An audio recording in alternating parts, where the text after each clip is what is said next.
User check कर लेंगे. Okay. Good morning, everyone, and welcome to another session of Science Chronicles. We're so glad to have you join us for what promises to be a fascinating and insightful session. This webinar is organized by IPKI in collaboration with the EcoScience Foundation. For those of you who are new here, the EcoScience Foundation is a specialized agency of the Economic Cooperation Organization, an intergovernmental entity with 10 member states, including Afghanistan, Azerbaijan, Iran, Kazakhstan, Kyrgyzstan, Pakistan, Tajikistan, Turkey, Turkmenistan, and Uzbekistan. Its mandate is to promote science, technology, and innovation among the ECO member countries. IPKI is an organization committed to making the world a better place by promoting science education, fostering intellectual curiosity, and bridging gaps in access to quality learning opportunities. Today's session takes us into the rich intellectual history of the Islamic Golden Age as we explore the remarkable legacy of Avicenna, also known as Ibn-e-Sina, and his monumental medical encyclopedia, the Canon of Medicine. For centuries, this text served as a cornerstone of medical education across the Islamic world and Europe. Because of its vast scope, scholars began creating abridged versions as early as the 11th century to make its knowledge more accessible. We are honored to have with us Dr. Fakhriddin Ibragimov, a researcher at the Institute of Oriental Studies, Academy of Sciences of the Republic of Uzbekistan. Dr. Ibragimov holds a PhD in historical sciences and specializes in the history of science and culture in the Eastern world. With over 30 scholarly publications, he has spent years researching the legacy of Avicenna, including fellowships and fieldworks in Turkey, Iran, Europe, and beyond. He also served as a scientific advisor at the Ibn-e-Sina Public Foundation and was a part of an international project to digitize manuscripts of the renowned scientist Abu Rayyan Biruni. With his deep expertise and first-hand work with historical sources, Dr. Ibragimov will shed light on how generations of scholars have engaged with and transformed the canon of medicine. Please join me in welcoming Dr. Fakhriddin Ibragimov.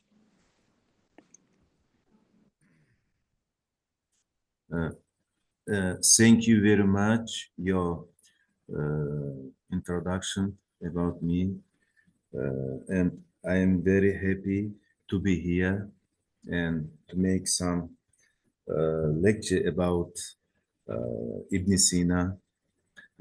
First of all, I want to talk about little words about Ibn Sina. We know Ibn Sina, also known as Avicenna in the West, stands one of the most significant and influential thinkers in human history. He was born in 9080 AD in Afshana, modern day in Uzbekistan.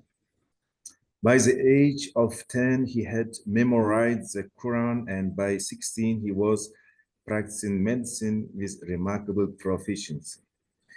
When he was in 16, he cured Emir of Bukhara, Nuh ibn Mansur, and he takes opportunity to enter the Emir's library, and there Ibn Sina learned, studied many ancient books translated from Syriani language, from Greek language, from Old Persian language.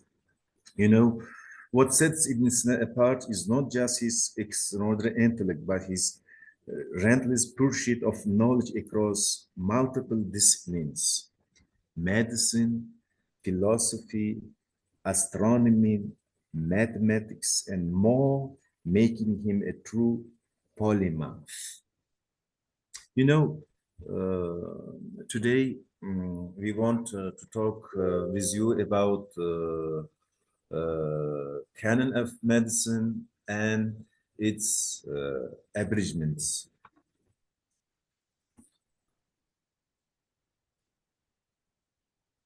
Let's talk a little bit about canon of medicine.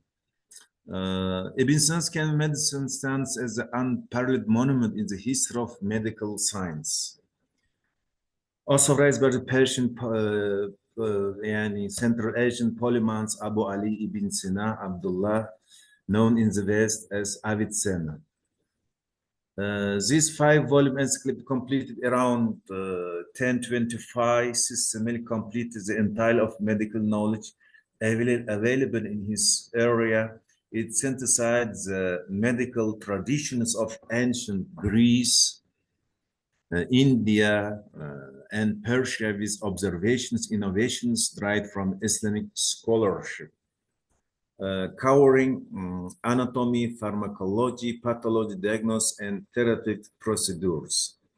This is a great scholar, was born in Afshana, and we can say is a great scholar, Central Asia, maybe we can say. His canon of medicine, you studied about it, was textbook 7 centuries in Europe. Okay, in the Muslim East also this textbook was very popular, and we can say this 5-volume work was popular both in Muslim East and West. However, this 5-volume encyclopedia, despite its comprehensive nature, posed a practical challenge. Its sheer size made it too cumbersome for daily use by physicians.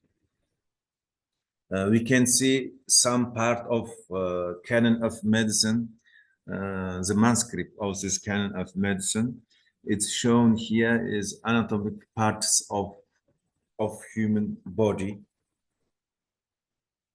We can say more than 100 manuscripts of Avicenna preserved in our Institute of Oriental Studies.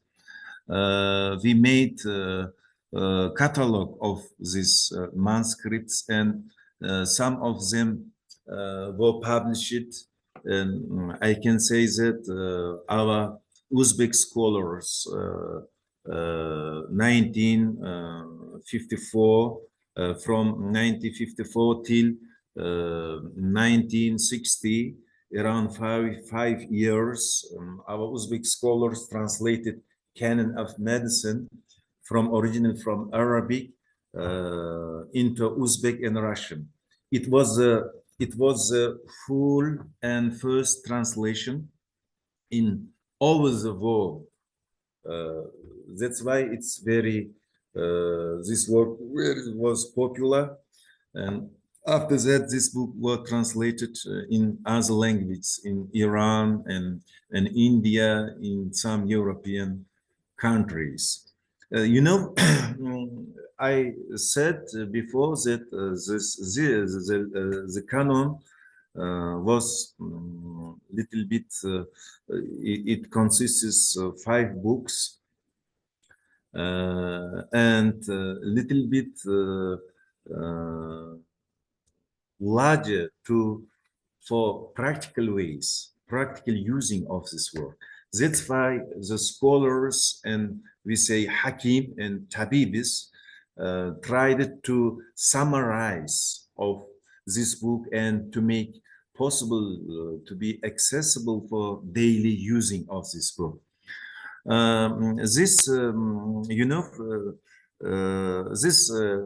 The process of summarizing of this work emerged around the mid-11th century, the creation of abridgments. These were not just simple summarize. They were often expanded with new ideas and concepts by their compilers. The need for these more concise versions was so high that scribes produced many copies and scholars wrote numerous commentaries and glosses to clarify to more complex sections. We can say that this tradition began from 11th century till, this process is going on till our century in our modern day also. I can say that I will talk it a little bit later. In Turkey, yani Anlar, the professor Anlar, he is a doctor, a modern doctor. He summarized this canon of medicine in one book.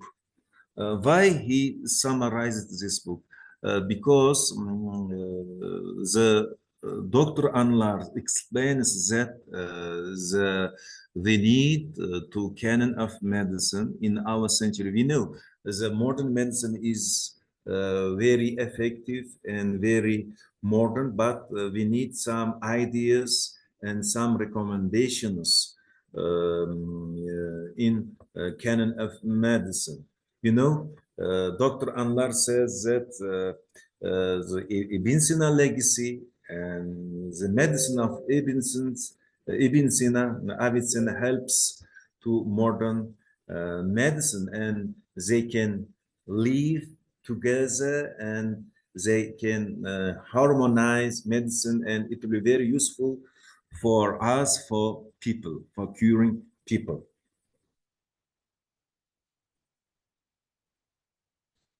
These abridgments focused on various parts of the canon. The complete work itself, its first book, which contains the theoretical foundation, Kulliyat. And the second part is called Simple Drugs. Ibn Sina describes more than 800 simple drugs in his second book. Third and first books which deal with the diseases, symptoms, and their treatments. The geographical reach of these works was vast, expanded from Central Asia through Khorasan, Iran, India, Egypt, Syria. This wide distribution highlights the importance and demand across the Islamic world. You know, these abridgments were written in large scale of geographical parts. We can see here in Iran, Egypt, Spain, Ireland, and Turkey, and India. We can say these abridgments were written in different parts of the world, and the manuscripts of these abridgments there are in different libraries and special collections have. And in future, 3 years ago, I was in Turkey and researched and studied many of them, many of abridgments of canon of medicine. Well, we can say why abridgments? The popularity of this abridgment stemmed from their practically. They concisely summarize the principles of the medical science, making them much easier for students and physicians to study and commit to memory. While medieval sources sometimes offer detailed biographies of the authors of these abridgments, for many information about their lives and scientific activities remains scarce of non-extent, underscoring the need for further specialized research. I can say that it's a main thing, this importance of abridgments. They were very easy to memorize. The second one, some of the scholars made in poetical style. They abridged for poetical style. This helped to memorize for students and who he's a practitioner of the medicine. The canon of medicine has continued from the mid-11th century right up to the present day, allowing us to trace the transmission of medical knowledge through different areas. You know, we have still need, you know, 1,000 years, we in different part of the earth, scholars, students, studies and researches of this work. You know, the first abridgments who were written to canon of medicine, I can say, he is the author Al-Ilaqi. Al-Ilaqi Sharafuddin Sayyid Muhammad ibn Ilaqi, who passed away 1068, born near Tashkent in the village of Ilaq. He is sometimes considered as a direct student of Avicenna. Through this is debated, Allah gains frame for his work Al-Fusul al-Filaqiyya. أو كليات في الطب إلى his chapters from the كليات of medicine, which was and selection from the first book, the Canon. He also abridged the third and fourth books, resulting in the Mu'alajat al-Ilaqi, Ilaqi's methods of treatments. Al-Fusul Ilaqiyya was written in a clear and concise styles, making it easier to memorize, and it survived in many manuscripts. Its significance is further highlighted by the numerous commentaries written on it, including one presented to the renowned poet Alisher Nawawi. You know, we can say that we have one manuscripts of this book in our institute, and I started to study it. In coming years, I plan to translate it from Arabic into Uzbek. You know, I should say in this place that all abridgments of the canon of medicine were written in Arabic language. You know, Arabic, the canon also were written in Arabic language. The scientific language, you know, that time, all our scholars, Ibn-e-Sina, Biruni, Khwarazmi, Ferghani, our Muslim scholars wrote their books in Arabic languages. Let's continue our talk about abridgments.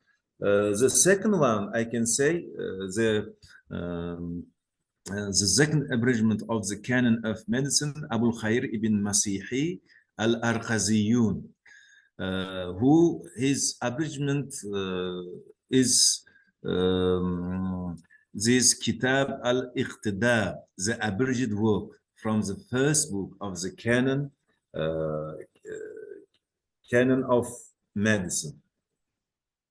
The second abridgment of the canon of medicine, we can say Abu Sano Mahmud ibn Muhammad Ibrahim al-Shuja'i al-Jani, also known Ibn Raqiqa, a famous ophthalmologist and surgeon. He put parts of his kulliyat into verse. You know, little bit earlier I said that some scholars abridged this the canon of medicine in verse.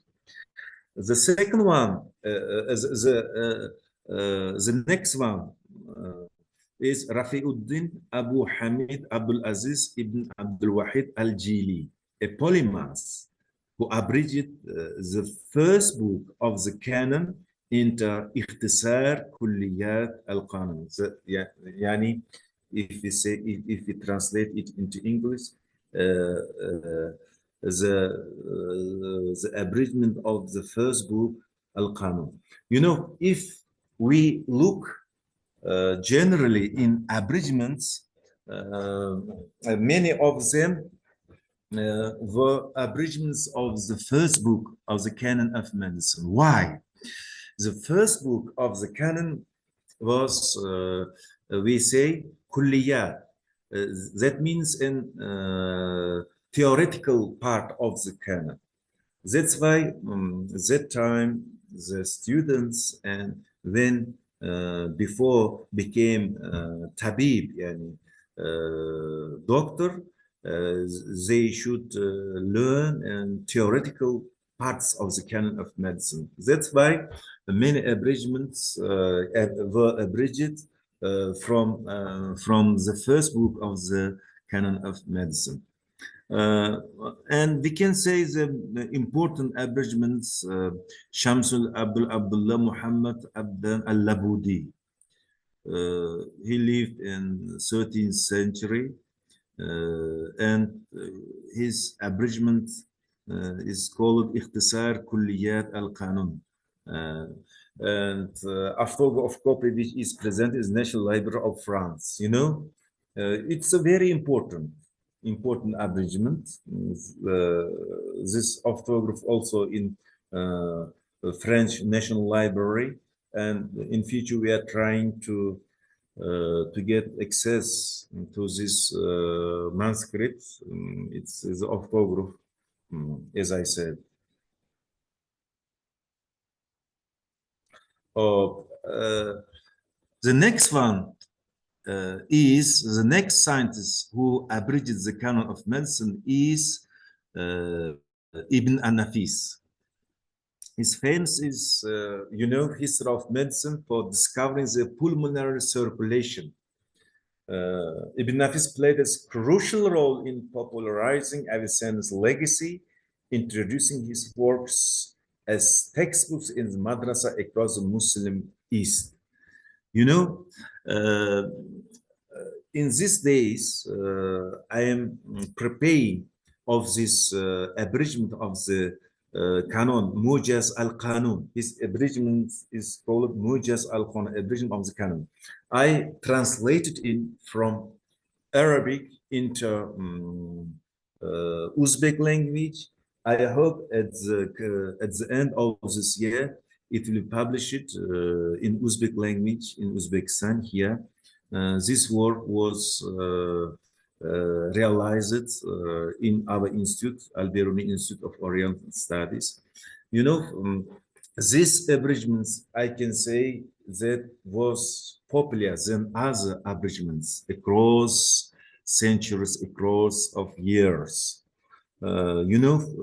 Many scholars after Ibn al-Nafis wrote commentaries of this abridgment. I want to introduce some parts of this Mujaz al-Qanun. Is divided into 4 sections. The first section is theory and practice of the medical science. The second section, foods, simple and complex medicines. The next section, diseases related to specific organs, their causes, symptoms, and treatment. The next section, disease related to all organs of the human body, their causes, signs, and treatments. If you, I can say that this abridgment covers all parts of canon of medicine, except book 2. Book 2 of the canon is about simple drugs.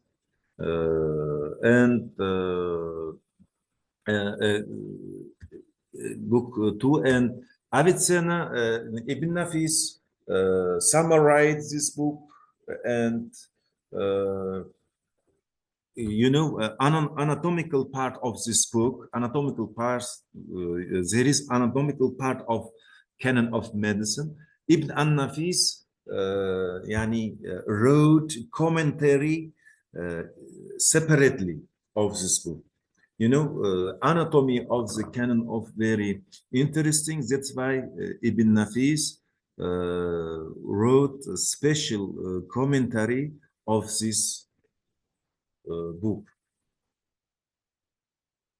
The next popular abridgments of the canon of medicine, we can say Al-Qanuncha Fit Tib. The author of this book is Umar al-Charmini, who was from Khorazm, 14th century. Unfortunately, there is little information about Charmini, and we should make more studies and researches on the identifying about Arthur and his works and life. I can, but this work is came to us. More than 11 copies of this work preserved in our institute, and You know, we can say about this work is this work which covers both and the theoretical and practical aspects of medicine is divided into 10 sections, ranging from the nature of the elements to specific diseases and their treatments. You know, if we say that about Kanuni, while popular in the Middle Ages, is numerous manuscripts surviving into this day. You know, only in Turkish libraries we can say Türkiye Yazma Asalar Kurulu, the Institute of Manuscripts of Turkey, there are more than 50 copies of this work. This means that this work, this abridgment was popular in Turkish scholars, we can say, in Turkish long geographical area, you know. In Iran also, lots of manuscript of this work is preserved. But unfortunately, till now, this abridgment, the Kanunca, is not collected all manuscripts from all over the world. In future, we should collect of the copies of this work and make a critical edition of this work. But you know, I said that it consists of it consists 10 it consists 10 sections and very useful for readers, for doctors, for tabibs, mean, and for students only. It explains and is very short words, medicine and its theory and practical ways. And we can say that this work is translated in Hindi, Persian, Turkish, and Urdu even today. But this work was translated into ancient Uzbek language, but in modern language was not translated. But I also translated it. I hope at the end of this year we will publish it in Uzbek language, but not translated into Russian language. If I know, not translated into English language. You know, we need to work on it, to translating and popularizing of abridgments. Briefly, I can say I will tell you some of the authors who wrote abridgments. We can say Fakhriddin Khojanbi. You know, Khojan also modern day of Tajikistan. It's a neighbor of Uzbekistan. He lived there and wrote abridged Tanqih al-Maknoon, and correction of hidden things. It's very useful abridgment. I saw it, and one copy is preserved in Turkish library, Turkish Institute of Manuscripts. And in future also we can research of this abridgment also. The next one, Sheikh Dawood Antoki, who was a blind, you know, he was a blind doctor, but he wrote Mukhtasar al-Qanun, even put the canon into verse. You know, he wrote in verse, you know, it was very popular. It is very interesting book. That's why the authors like Antoki and others make it in verse. The next one is Hakim Muhammad Sadiq, who also composed the canon, and his abridgment is named Ijaz al-Qanun, the concise canon. And you know, I want to say in modern engagement with the canon, the tradition of abridging the canon of medicine continues to our modern area. In 1980, considering with the millennium of the Avicenna's birth, the complete 5 books of the canon of medicine were republished.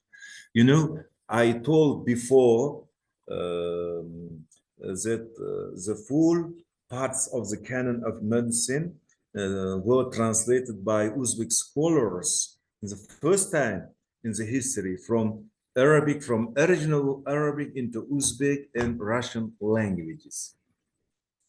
Uh, Based on this abridged one-volume Russian translation was compiled and three-volume selection was published in 1992 and 1993. Additionally, the treatise Medical Advices was published in Tashkent 1991 to 114, offering guidance on health preservation and theoretical foundation of the medicine. You know, most recently, Turkish professor Umar Anlar of Yildirim Beyazıt University in Ankara has abridged all parts of the canon into the single volume and translated into Turkish, adding modern medical interpretations for the contemporary physicians.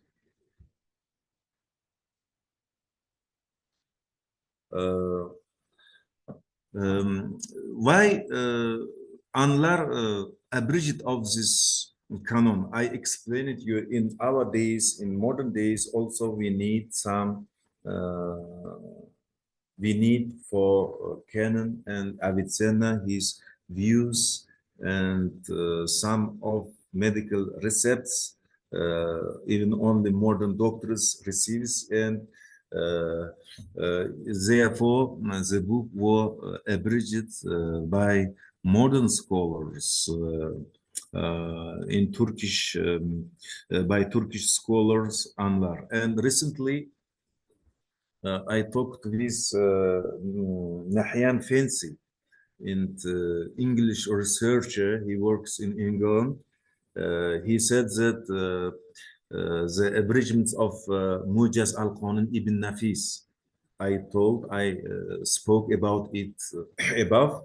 He says that in European culture, European community needs such kind of words. In future, he said that he plans to translate it from Arabic into English, and he wants to comment some parts, some words of this book.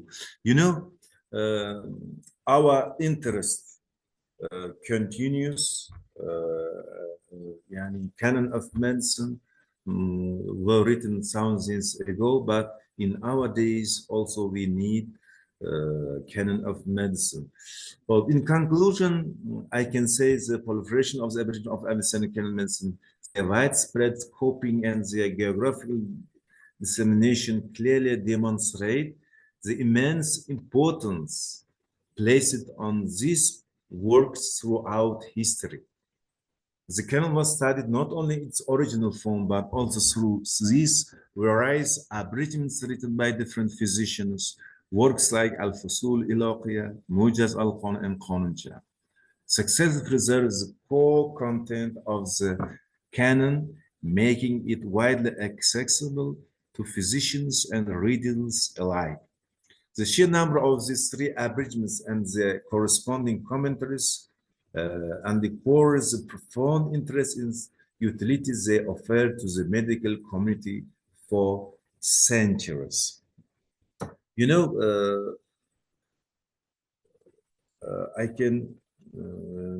in conclusion, I can say that the interest of Avicenna maybe lasts forever. This canon of medicine were written, Ibn-e-Sina was influences from Greeks, from Persians, from other civilizations. In this book, he collected all main ideas, main medical ideas, these nations. You know, these ideas continues forever, and from centuries to centuries, scholars and doctors studies and researches of this work and makes some commentaries on it. We saw that around the Middle Ages, many scholars not only used canon of medicine but they abridged it and learned and taught this the ideas of Avicenna. The most significant and most popular of these abridgments I told before, I told in above, that Mujaz al-Qanun Ibn al-Nafis, and second one, Qanuncha by Charmini, and the next one is Mukhtasar al-Ilaqi, an abridgment of Ilaqi. These three abridgments were very popular in Middle Ages. And many scholars wrote many commentaries of these abridgments. I can say that many commentaries were written to Mujaz al-Qanun by Ibn Nafis. I can give you some information. Mirza Ulugh Beg, he lived in Samarkand. He was a ruler of Samarkand. He invited from Kirman, Burhanuddin Nafis ibn Kirman, Ivas Kirmani from Kirman to Samarkand, and ordered to write more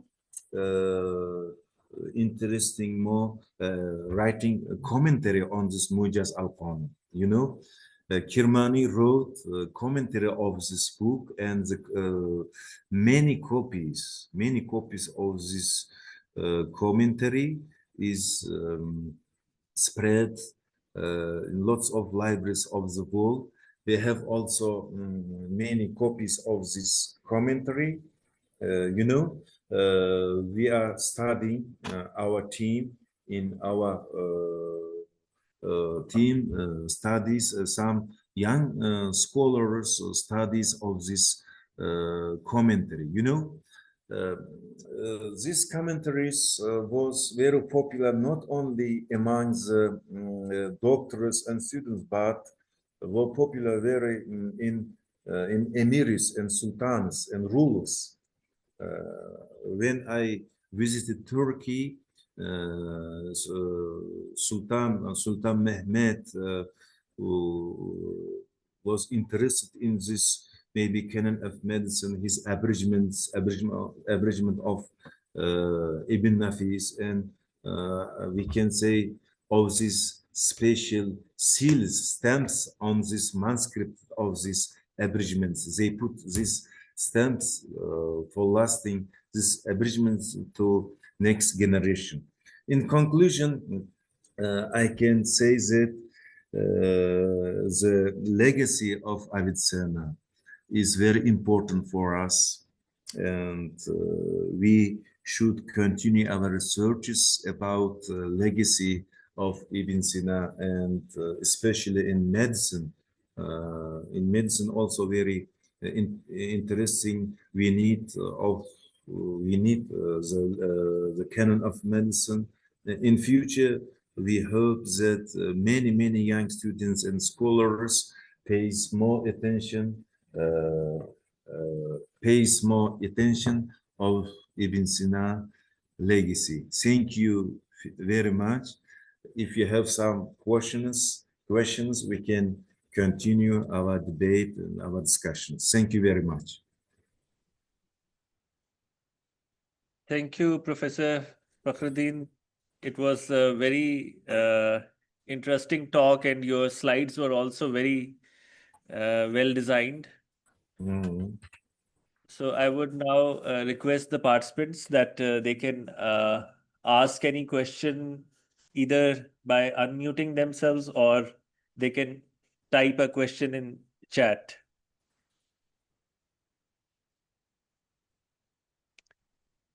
So I just have a general question because we never get a chance to talk about this. So, like, how did you got interested in studying this? Like, when you started studying about history and manuscripts, and so why you choose Avicenna? Yes, I was born in Bukhara, very near and home place of Avicenna. Some kilometers from my home, the birthplace of Avicenna Ibn-e-Sina. When I was a child, me and my father, my family visited Avicenna, Afshana. When in my childhood, I interested to study the legacy of Avicenna. And when I entered the Institute of Oriental Studies, I learned Arabic language and came to work to our institute that I very interested and some our scholars advised me to research the legacy and especially the manuscript of the Ibn Sina Avicenna. You know, till now, we didn't collect all manuscripts, canon of medicine, all over the world. You know, we should work hard. We should collect and make some electronic platform for using all who interests in the legacy of Avicenna. You know, we didn't do it. You know, I am interesting about Avicenna and Beruni. You know, it's our culture, it's a part of culture. That's why it's very important. And I am very happy that I am researching the legacy of Avicenna. And it's very interesting for me. Thank you for the detailed answer. So, the president of ECUSF is also here, so I would request him to make his comments. Sir, please. Assalamu alaikum.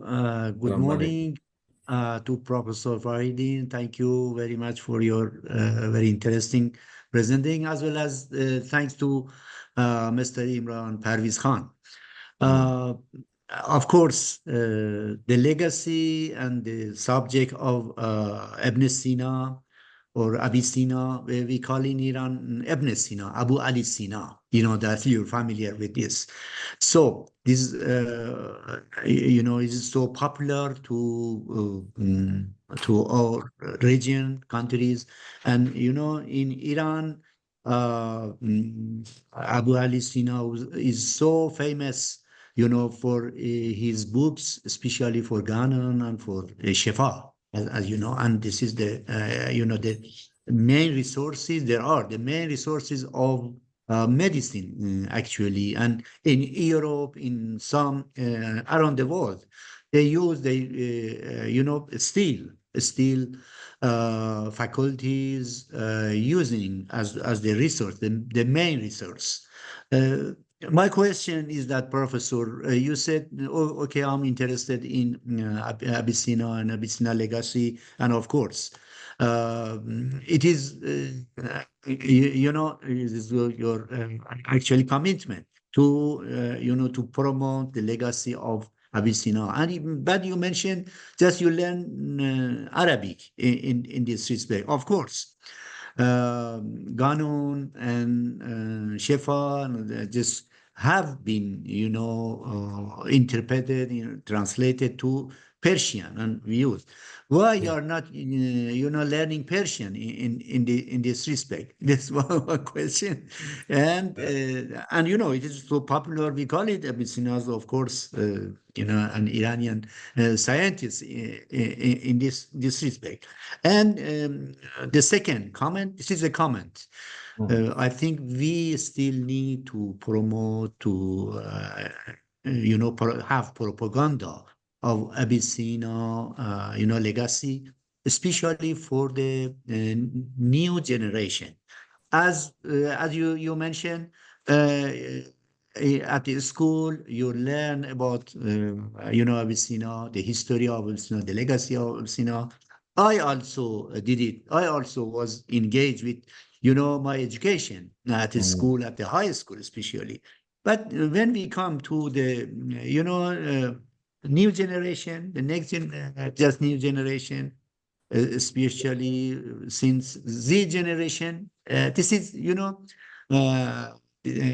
this is no information for Ibn-e-Sina in this respect, as well as Abu Rayhan, your institute, and other scientists, important scientists.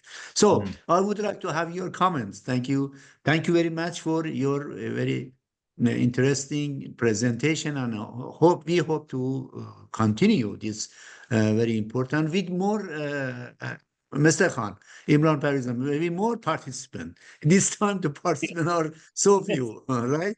Okay, thank you. Thank you. Would like looking forward to hearing from you.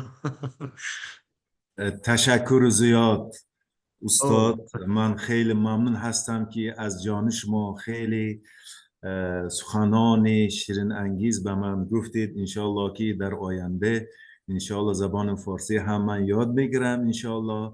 من خیلی خوشحال شدم شما یاد گرفتید. یا شما الان فارسی صحبت. بله من بارها تشریف آوردم به ایران، زیارت کردم.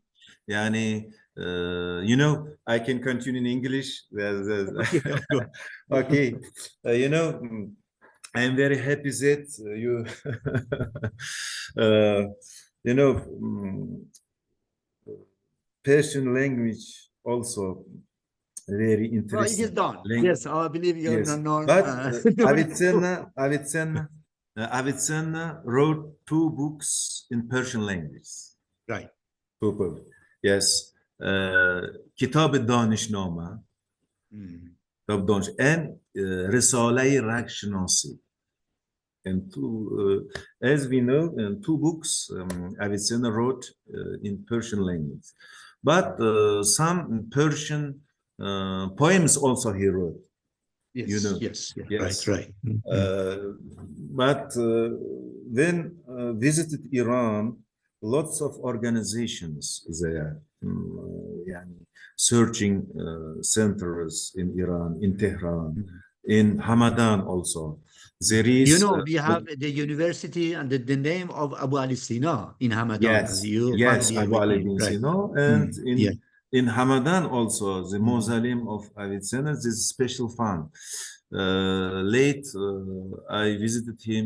Ghiyasuddin Taha Muhammadi was the president of this fund. Unfortunately, he left, passed away.